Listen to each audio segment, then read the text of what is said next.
So you want to get your drivers updated? Well, this is your tutorial. Let's dive in. Okay, so the first thing we have to do is to go to driverscloud.com, that I will let the link on the description as always, and you will have to press this scanning and drivers download button.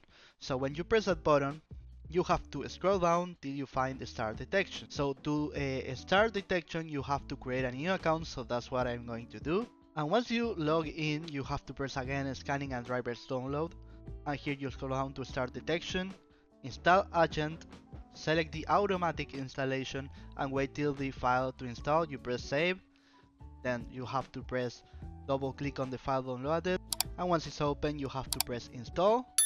Wait a few seconds till it finishes to install. It can take like 1 minute, 2 minutes or less. Actually this is not is so light, this file, so don't worry, and this is very safe. And now that you have finished it, you have to go back here, press start detection and start detection again. So it will start checking your drivers and will tell you what do you have to download to get the updated drivers that you need after installation from Windows, or just because you want to downgrade or upgrade the drivers. So it will not take so much.